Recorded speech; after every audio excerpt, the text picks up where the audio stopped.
Hello friends, welcome back to my YouTube channel Vaishnavi free education classes. Friends, जैसा आप सभी लोगों को पता है कि डेली आपकी रात में 8 बजे चितेरा नोट्स की सीरीज चल रही है, ठीक है। और इसकी हमने आपकी प्लेलिस्ट भी बना दी है चितेरा नाम से, तो आप वहाँ से जाकर कम्प्लीटली सीक्वेंस में पढ़ सकते हैं, ठीक है। हमने नंबरिंग भी कर दी है, तो आप वहाँ से जितनी भी अभी तक चितेरा का सीरीज़ हुई हैं वो पढ़ सकते हैं, ठीक है। तो चलिए, आज हमें स्टार्ट करना है सल्तनत काल की कला के बारे में, ठीक है। इसके पहले जो है हमने काफ़ी सारी क्लासेस करवा दी हैं, लगभग 15-16 क्लासेस हो चुकी हैं। जिसने ना पढ़ी हो तो आप प्लेलिस्ट में जाकर पढ़ लीजिएगा, ठीक है।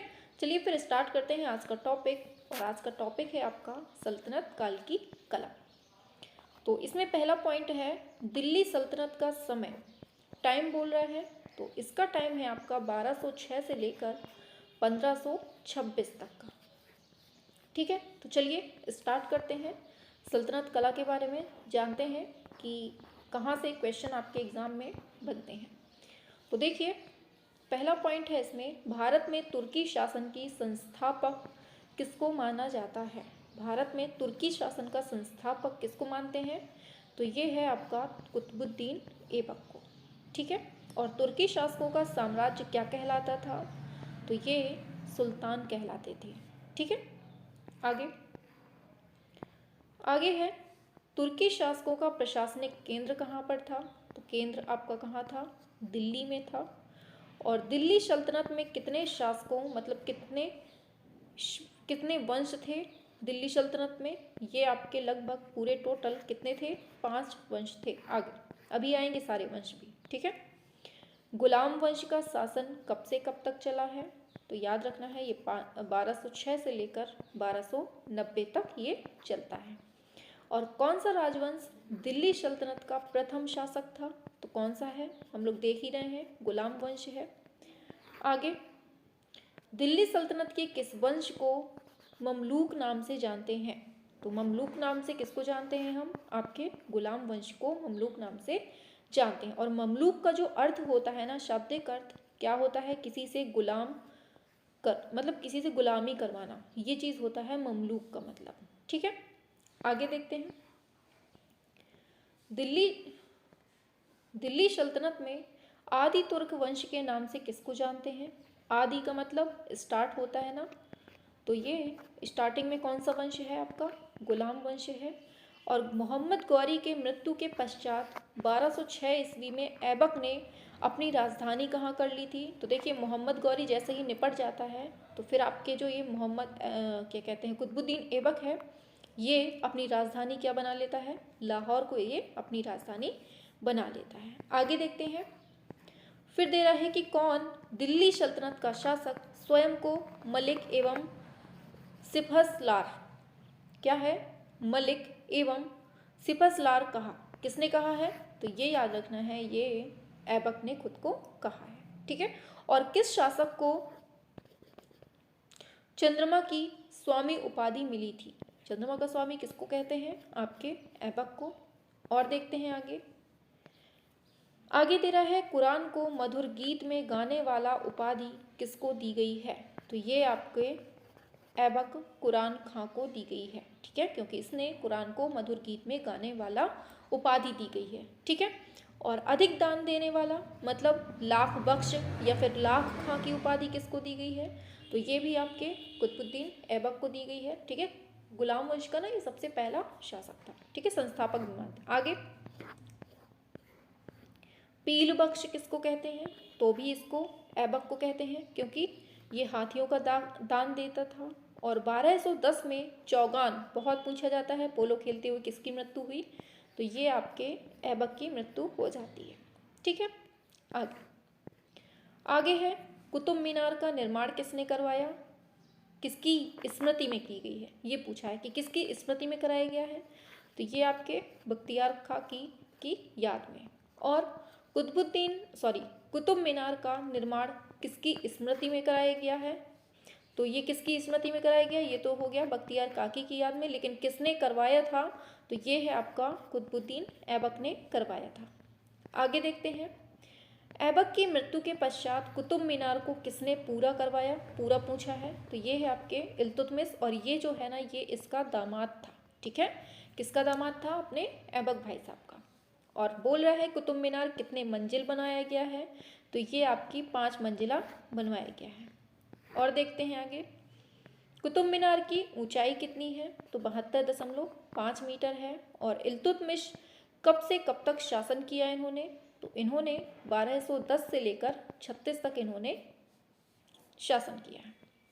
आगे, दिल्ली सल्तनत के किस शासक को गुलामों का गुलाम कहते हैं, बहुत इंपॉर्टेंट है। गुलामों का गुलाम किसको कहते हैं? आपके इल्तुतमिश को गुलामों का गुलाम कहते हैं। और इल्तुतमिश किस शहर को अपना राजधानी बनाया था इसने, तो देखिए कुतुबुद्दीन ऐबक ने किसको बनाया? लाहौर को।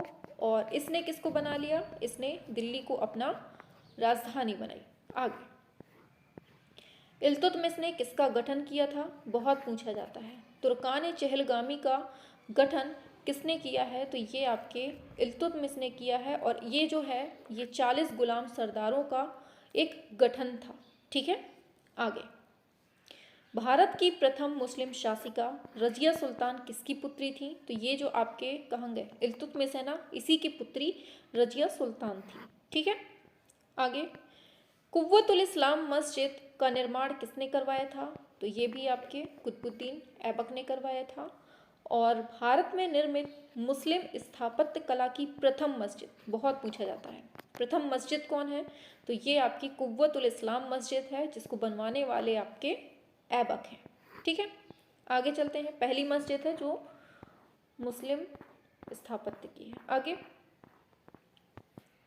आगे दे रहा है कुव्वतुल इस्लाम मस्जिद को किस मंदिर को तोड़कर बनाया गया था, कौन से मंदिर को तोड़ा गया था, तो ये जैन मंदिर को तोड़कर कुव्वतुल इस्लाम मंदिर को बनवाया गया था। ठीक है, और किस मस्जिद में प्राचीन लौह स्तंभ स्थापित किया गया है, प्राचीन लौह स्तंभ याद रखना है, ये है कुव्वतुल इस्लाम मस्जिद में ही किया गया है। ठीक है, आगे, बहुत पूछा जाने वाला 2.5 दिन का झोपड़ा कहाँ और किसने बनवाया, तो ये बनवाने वाले थे आपके ऐबक भाई साहब। और कहाँ है ये? अजमेर राजस्थान में है। ठीक है, 1200 ईस्वी में बना है।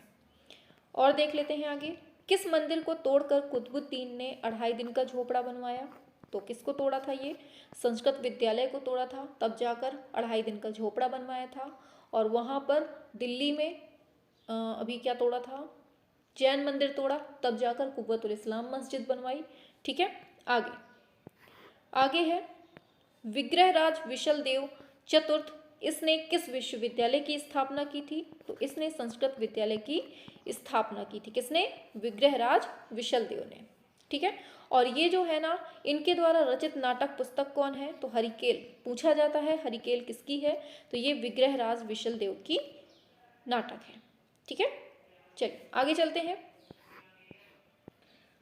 आगे है दिल्ली सल्तनत का वास्तविक संस्थापक किसको माना जाता है, तो दिल्ली सल्तनत का वास्तविक बोलेगा तो इनके दामाद जी कौन?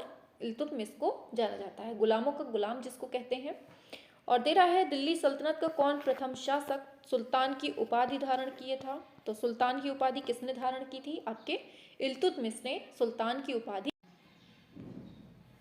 इल्तुतमिश द्वारा स्थापित वंश को किस नाम से जानते हैं, तो इसने जो वंश स्थापित किया था उसको हम शमसी वंश के नाम से जानते हैं। और दे रहा है कि नासिर अमीर उल मोमिनीन इसकी उपाधि धारण किया था, किसने धारण की थी? याद रखना है, इल्तुतमिश ने की थी। ठीक है, आगे बढ़ते हैं। दिल्ली सल्तनत में सबसे पहले किसने चांदी का टका एवं तांबे का जीतल जारी किया था, बहुत पूछा जाता है कि सबसे पहले दिल्ली सल्तनत में चांदी का टका था और तांबे का जीतल था, ये जारी किसने किया था, तो ये आपके इल्तुतमिश ने ही किया था। ठीक है, ये बहुत पूछा जाता है। तुर्कान चहलगामी नामक संगठन किसने बनाया था, तो ये आपके इल्तुतमिश ने। और आगे देखते हैं, मोहम्मद गौरी और ऐबक का नाम किस मस्जिद पर है, मोहम्मद गौरी और साथ ही में ऐबक का नाम, तो ये आपके जो कुतुब मीनार है इसमें है। ठीक है, और मकबरा शैली का जन्मदाता किसे कहा जाता है, बहुत पूछा जाता है। मकबरा शैली का जन्मदाता कहते हैं आपके इल्तुतमिश को। ठीक है, आगे इल्तुतमिश की मृत्यु कब होती है? ये आपके 30 अप्रैल 1236 में इल्तुतमिश की हो जाती है। और इसको दफनाया कहाँ गया इल्तुतमिश को? ये दिल्ली में किया गया। आगे मेहराब और गुंबद किस शैली की विशेषता है? मेहराब और गुंबद, तो ये आपके रोमन शैली। देखिए ये जो चितेरा सीरीज चल रही है ना आपकी, चितेरा सीरीज बहुत इंपॉर्टेंट है। यहाँ से जितने भी क्वेश्चन मिल रहे हैं बहुत इंपॉर्टेंट है और बिल्कुल से छपने वाले क्वेश्चन है। ठीक है, आपके एग्जाम में क्वेश्चन पूछ लिया जाएगा मेहराब और गुंबद की शैली मतलब किसकी विशेषता है, 4 ऑप्शन दे देगा। तो इसका मतलब यही है कि आपके इसी बुक से लगभग क्वेश्चन आपको एग्जाम में मिल जाएंगे देखने को। ठीक है, चलिए फिर दे रहा है मेहराब और गुंबद बनाने की कला तुर्कों ने कहाँ से सीखी थी? ये सीखी थी बाइजेंटाइन शासकों से। किससे? बाइजेंटाइन शासकों से सीखी थी। और आगे सुल्तानगढ़ी का मकबरा किसने बनवाया है? ये इल्तुतमिश ने। और भारत एवं दिल्ली सल्तनत का प्रथम मकबरा किसको माना जाता है? ये माना जाता है सुल्तानगढ़ी को। और आगे सुल्तानगढ़ी का मकबरा है कहाँ पर? तो ये दिल्ली में है। और इल्तुतमिश का मकबरा कहाँ है? ये भी दिल्ली में है। आगे इल्तुतमिश के मकबरे को किस पत्थर से बनवाया गया? किससे बनवाया गया है? लाल पत्थर से। और बलबन का मकबरा कहाँ पर है? ये तुगलकाबाद में मतलब दक्षिण भारत में है। और देख लेते हैं आगे, चलिए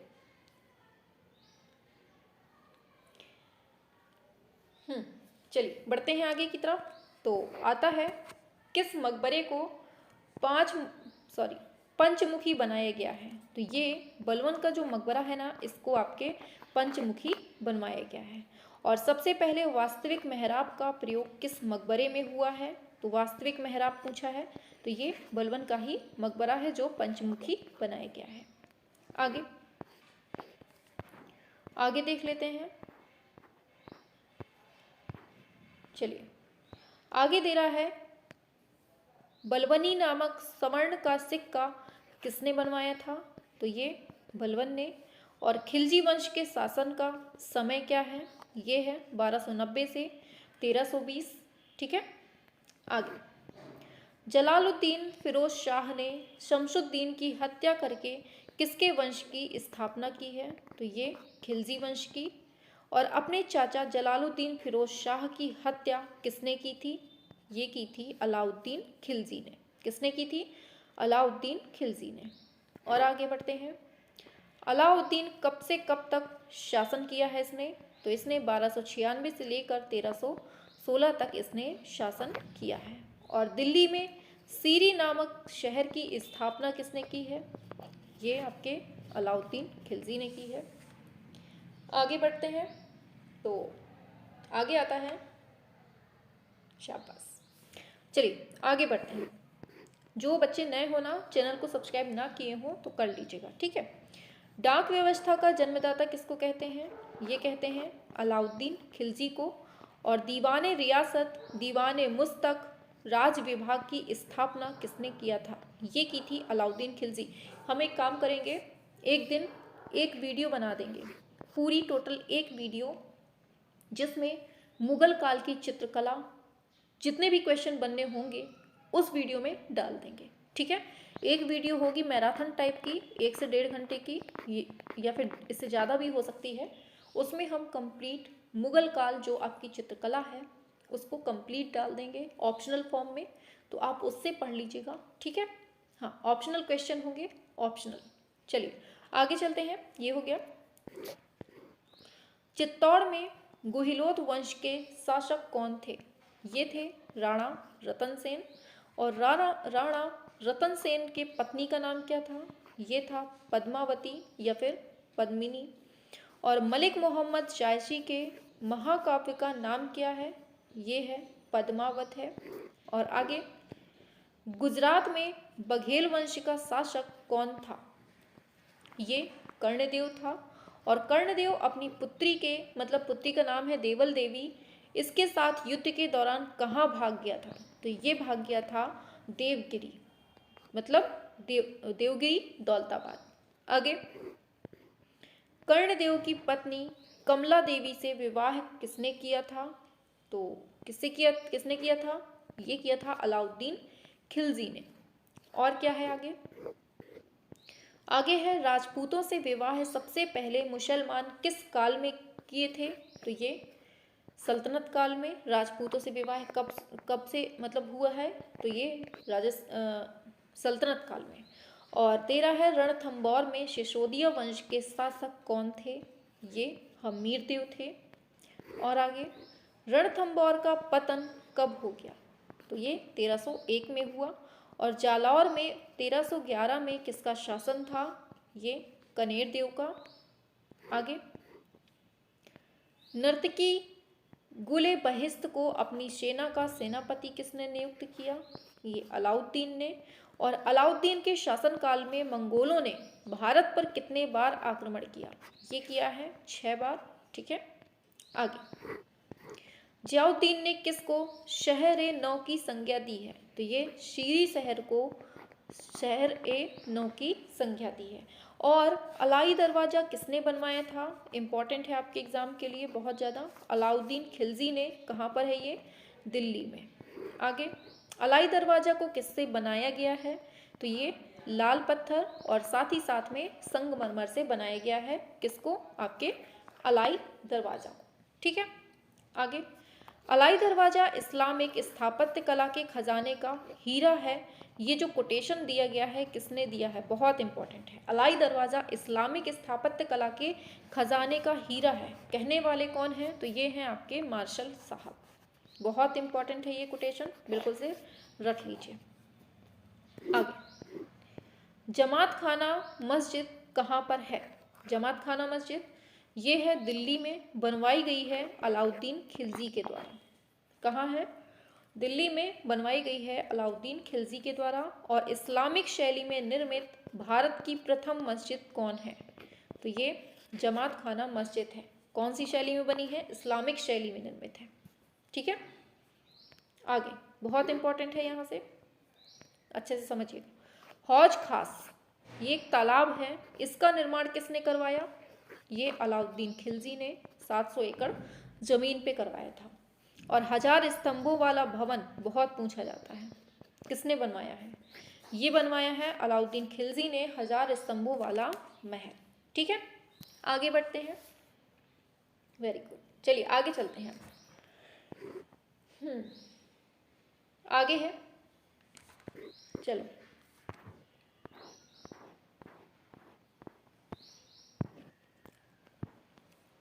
आगे दे रहा है तुगलक वंश का शासक कब से कब तक रहा है? तो इनका शासन रहा है 1320 से लेकर 1414 तक। और इसकी स्थापना की किसने थी? 1320 में गयासुद्दीन तुगलक ने की थी। किसकी स्थापना? तुगलक वंश की स्थापना। ठीक है, हाँ चलिए आगे चलते हैं। शाबाश, वेरी गुड। चलिए पढ़ते हैं आगे। नासिरुद्दीन शाह की हत्या किसने की थी? ये की थी गयासुद्दीन तुगलक ने। और डाक व्यवस्था का वास्तविक संस्थापक और प्रतिपादक किसे कहते हैं? डाक व्यवस्था का, तो ये है गयासुद्दीन तुगलक को वास्तविक संस्थापक बोलते हैं। और है दिल्ली के तुगलकाबाद की स्थापना किसने किया था? ये की थी गयासुद्दीन तुगलक ने। और गयासुद्दीन तुगलक का मकबरा किसने बनवाया था? तो ये गयासुद्दीन तुगलक ने ही बनवाया था। और एक चीज़ और कि तुगलकाबाद की स्थापना किसने की है इस नगर की? तो ये की है गयासुद्दीन ने। ठीक है, किस मकबरे में ढलवा दीवार का प्रयोग है? बहुत इंपॉर्टेंट पूछा जाएगा, ढलवा दीवार का प्रयोग किस में किया गया है? बहुत इंपॉर्टेंट है। तो ये किया गया है गयासुद्दीन मकबरे में। ठीक है, आगे मोहम्मद बिन तुगलक कब से कब तक शासन किया है? तो ये 1325 से 1351 तक किया है। और दिल्ली सल्तनत का कौन शासक गणित, दर्शन शास्त्र, ज्योतिष, संगीत, अरबी फारसी, संस्कृत 12 विषयों का ज्ञाता था? तो ये जो है ना बहुत पूछा है, बहुत इंपॉर्टेंट भी है कि इन सब चीज़ों में कौन ज़्यादा ज्ञाता था? तो ये मोहम्मद बिन तुगलक है। और आगे दिल्ली सल्तनत के किस शासक को अरस्तु कहा गया है? ये बहुत इंपॉर्टेंट है। मोहम्मद बिन तुगलक को अरस्तु कहते थे, ठीक है। और किसके शासनकाल में इब्न बतूता 1333 ईस्वी में भारत आता है? इब्न बतूता कब आता है? 1333 में। किसके टाइम पे? ये भी बहुत इंपॉर्टेंट है, बहुत पूछा जाता है। किसके टाइम पे आया था? मोहम्मद बिन तुगलक के टाइम पे आया था। और इसकी पुस्तक मोस्ट इंपॉर्टेंट पुस्तक बहुत पूछी जाती है। रहला जो है किसकी है? तो ये है इब्न बतूता की, ठीक है। चलिए फिर आज हम यहीं तक रखते हैं, कल से हम ये विजयनगर के बारे में पढ़ेंगे अब, ठीक है। तो चलिए, क्लास पसंद आई हो तो लाइक पैक कर दीजिएगा, बाकी कमेंट में ज़रूर बताइएगा क्लास कैसी लग रही है, ठीक है। हाँ, चलिए फिर मिलते हैं नेक्स्ट क्लास में। तब तक के लिए tata bye bye, good night, सो जाइए।